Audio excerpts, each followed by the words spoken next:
Hello दोस्तों, स्वागत है आप सभी का एक बार फिर से एक नई वीडियो में। साथियों, क्या आपको पता है कि एनसीईआरटी ने अपनी किताबों का सिलेबस है वो 20 से 30% तक कम कर दिया है। अब कक्षा 10 गणित की किताब में कौन कौन से टॉपिक हैं वो हट गए हैं। नया तो कुछ जुड़ा नहीं है, बाकी कुछ टॉपिक हटाए गए हैं। और कौन कौन से टॉपिक कक्षा 10 गणित की किताब में से हटे हैं उनकी अपन चर्चा करते हैं। देखो, पहली प्रश्नावली पहले पढ़ते थे अपन वास्तविक संख्याएं, और उसके अंदर 4 भाग पढ़ते थे। उनमें से केवल 2 भाग रखे हैं। तो पहले भाग में देखो 1.1 में यूक्लिड विभाजन प्रमेय का पढ़ते थे अपन, जिसमें यूक्लिड विभाजन प्रमेय का से एचसीएफ ज्ञात करते थे।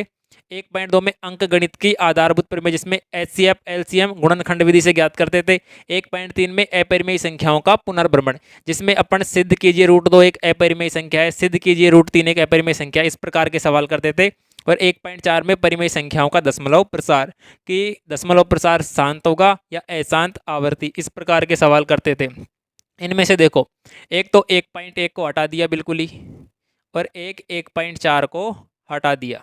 केवल 1.1 और 1.2 और 1.3 रखा गया है। 1.2 को नई किताब में 1.1 के नाम से दे रखा है, 1.3 को 1.2 के नाम से दे रखा है। अगली प्रश्नावली की बात करें, बहुपद दूसरी प्रश्नावली, इसमें अपन 3 भाग पढ़ते थे। उनमें से अब नई किताब में केवल 2 भाग पढ़ने हैं। तो 2.1 में अपन शून्यकों का ज्यामितीय अर्थ, आसान सी है, ग्राफ देख करके शून्यकों की संख्या बताना। 2.2 में शून्य ज्ञात करना और शून्यक एवं गुणांकों के मध्य संबंध की सत्यता की जांच कर रहे थे, वो पढ़ते थे अपन।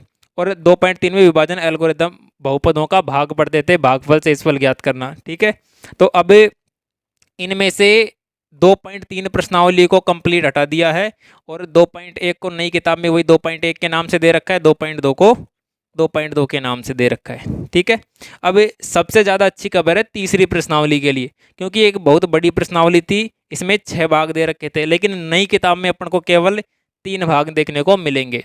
ठीक है, अब देखो, इसमें से 3.1 में अपन पढ़ते थे बीजगणितीय एवं ज्यामितीय निरूपण 2 चर वाले रैखिक समीकरणों के लिए, तो इसको हटा दिया गया एक तो 3.1 को। अब 3.2 में ग्राफीय विधि से समीकरणों को हल करना पड़ते थे।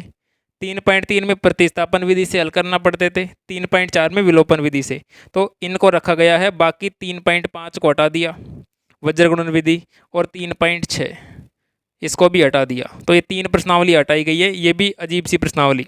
तो अब 3.2 को वही 3.1, 3.2 को 3.1 बना दिया, 3.3 को 3.2 और 3.4 को 3.3। अगली प्रश्नावली है द्विघात समीकरण। इसमें पहले 4 भाग थे, उनमें से केवल 3 भाग रखे गए हैं। 4.1 में द्विघात समीकरण से संबंधित सामान्य प्रश्न आते थे पहले। 4.2 में गुणनखंड विधि से द्विघात समीकरण को हल करना। 4.3 में वही पूर्ण वर्ग विधि से हल करना। 4.4 में मूलों की प्रकृति विविक्तिकार, यानी b² - 4ac। तो इनमें से 4.3 जो प्रश्नावली थी पूर्ण वर्ग विधि, जिसमें अपन x के गुणांक के आधे का वर्ग करके दोनों पक्षों में जोड़ते थे, उस प्रश्नावली को हटा दिया। और बाकी अब ये शेष प्रश्नावलियां बच गई 3, इनको 4.1, 4.2 और 4.3 के नाम से नई किताब में दे रखा है। अगली प्रश्नावली है 5वीं, और इसका नाम है समांतर श्रेणी। इस प्रश्नावली में देखो 5.3 तक थी, पहले 3 भाग थे, अभी भी 5.3 तक है, 3 भाग है। 5.1 में समांतर श्रेणी से संबंधित सामान्य प्रश्न। 5.2 में समांतर श्रेणी का nवां पद an, और 5.3 में एपी के प्रथम n पदों का योग, यानी SN, जिसके 2 फॉर्मूले आते हैं, ये पढ़ते थे। अब भी सेम ऐसे के ऐसे सेम इसमें भी, यानी कि नो परिवर्तन, कोई भी चेंज नहीं है। ऐसे कैसे 5वीं प्रश्नावली नई किताब में भी दे रखी है। और एक अच्छी खबर है आपके लिए, 6ठी प्रश्नावली में सबसे ज़्यादा कठिन लगने वाली प्रश्नावली है 6ठी, जो बच्चों को सबसे ज़्यादा परेशान करती थी। अब इस प्रश्नावली में 6.1 से लेकर के 6.5 तक 5 भाग दे रखे थे, लेकिन नई किताब में केवल 3 भाग पढ़ने हैं 6.3 तक। देखो, 6.1 में पढ़ते थे अपन समरूप आकृतियों से संबंधित सामान्य प्रश्न आते थे। 6.2 में त्रिभुजों की समरूपता, उसके लिए एक तो थेल्स प्रमेय थी और एक थेल्स प्रमेय का विलोम, 2 प्रमेय अपन वहाँ पे पढ़ते थे। ये 6.2 और 6.3 में पढ़ते थे अपन समरूपता की कसौटियाँ, जैसे एस नियम है, SAS नियम वगैरह। और 6.4 में समरूप त्रिभुजों का क्षेत्रफल का जो अनुपात वाला सवाल आता था। और 6.5 में पाइथागोरस प्रमेय, कर्ण का स्क्वायर बराबर आधार स्क्वायर प्लस लंब स्क्वायर। तो यहाँ से एक तो 6.4 को हटाया और एक 6.5 को, इन दोनों प्रश्नावलियों को हटा दिया, बाकी 3 बच रही है। इनको ऐसे का ऐसे नई किताब के अंदर दे रखा है। चलिए बाकी की शेष प्रश्नावलियों में देखते हैं कि क्या क्या हटा है। देखो, प्रश्नावली 7 थी अपनी निर्देशांक ज्यामिति, जिसमें अपन इसके 3 भाग पढ़ते थे, 7.1, 7.2 और 7.3। इनमें से एक भाग हटा दिया और उनमें से केवल 2 भाग रखे हैं। 7.1 में दूरी सूत्र पढ़ते थे, 7.2 में विभाजन सूत्र है जिसमें m1 अनुपात m2 वाला सवाल आता था, और 7.3 में त्रिभुजों का क्षेत्रफल। इनमें से 7.3 जो त्रिभुजों का क्षेत्रफल है उसको हटा दिया है, जो बड़ा वाला फॉर्मूला था, और इनमें से केवल 7.1 रखा है जिसको 7.1 के नाम से, और 7.2 को 7.2 के नाम से ही रखा गया है। अब देखिए अगली प्रश्नावली 8वीं त्रिकोणमिति का परिचय। यहाँ पर पहले इसके 4 भाग थे। 8.1 में त्रिकोणमितीय अनुपात सामान्य जानकारी आती थी।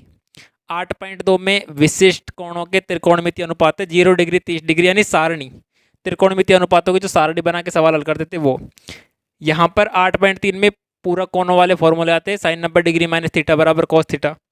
8.4 में सर्वसमीकरणों पर आधारित, जहाँ से एक बड़ा 4 अंक का सवाल आता था। देखिए यहाँ पर से 8.3 पूरक कोणों वाले फॉर्मूले 90 डिग्री माइनस थीटा, उसको यहाँ से हटा दिया गया है। 8.1 प्रश्नावली को 8.1, 8.2 को 8.2, और जो 8.4 थी इसको 8.3 के नाम से दिया गया है। 8.4 में से भी एक सवाल कम किया है, तीसरा सवाल, बाकी 8.4 बाकी को ऐसे कैसे रखा गया है 8.3 बना करके। अगली प्रश्नावली है 9वीं प्रश्नावली, जिसको बिल्कुल परिवर्तन नहीं किया गया है, केवल एक प्रश्न इसमें से हटाया है, 16वां नंबर का जो प्रश्न था, और बाकी ऐसे कैसे दे रखी है। 10वीं प्रश्नावली है वृत्त वाली प्रश्नावली, जिसमें 2 भाग थे पहले, 10.1 और 10.2। तो इसमें कोई परिवर्तन नहीं है, पहले जैसे प्रश्नावली थी वैसे वैसे 10.1 और 10.2 रखा गया है।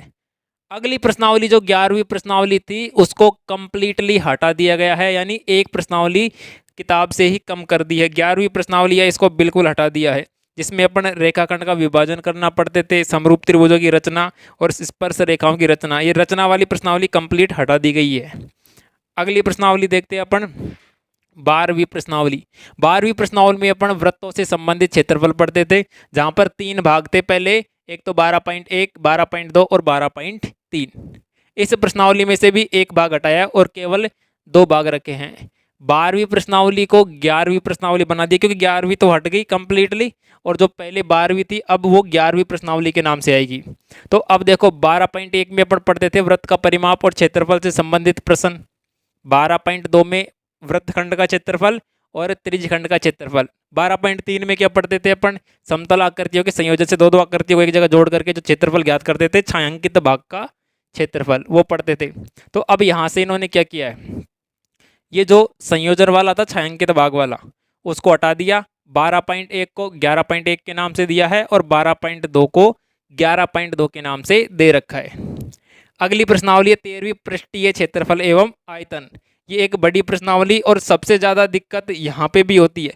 6ठी प्रश्नावली के बाद में अगर दिक्कत ज़्यादा आती है तो 13वीं प्रश्नावली में आती थी पहले। अब इसको आधा कर दिया उन्होंने। पहले देखो 13.1 में ठोसों के संयोजन से संबंधित पृष्ठीय क्षेत्रफल पढ़ते थे, या आकृतियों को जोड़ रखा है पृष्ठीय क्षेत्रफल ज्ञात करो। 13.2 में ठोसों के संयोजन का आयतन पढ़ते थे, वही आकृतियों को जोड़ने के बाद जो आयतन। 13.3 में ठोसों का रूपांतरण, जैसे गोले को शंकु में बदल दिया, बेलन को घन में बदल दिया, ऐसे करके। और 13.4 में शंकु का छिन्नक, ये पढ़ते थे अपन। यहाँ से इन्होंने 13.3 को हटा दिया और 13.4 को हटा दिया, यानी कि जो कठिन प्रश्नावली आती है थोड़ी सी उनको हटा दिया, और 13.1 को तो इन्होंने दे दिया 12.1 करके, और 13.2 को 12.2 के नाम से दे रखा है। अगली प्रश्नावली है सांख्यिकी। सांख्यिकी के 4 भाग थे पहले, 14.1, 14.2, 14.3 और 14.4। 14.1 में माध्य, 14.2 में बहुलक, 14.3 में माध्यक। आसान प्रश्नावली है ये। और 14.4 में तोरण, जिसमें अपन ग्राफ बनाते थे। तो यहाँ से इन्होंने एक 14.4 को कम कर दिया, और बाकी के 3 प्रश्नावलियाँ इनको ऐसे कैसे रखा है, माध्य को 13.1 में, बहुलक को 13.2 में, और माध्यक को 13.3 में। बाकी अगली प्रश्नावली है प्रायिकता।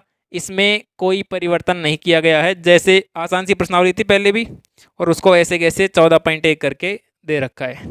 ठीक है, तो साथियों ये थी कक्षा 10 एनसीईआरटी के नई जो किताब आने वाली है उसके कंप्लीट सिलेबस की डिटेल्स, जिसमें अपन ने पूरे सिलेबस को ढंग से समझने की कोशिश की है। उम्मीद करता हूँ कि ये वीडियो आपको अच्छा लगा होगा।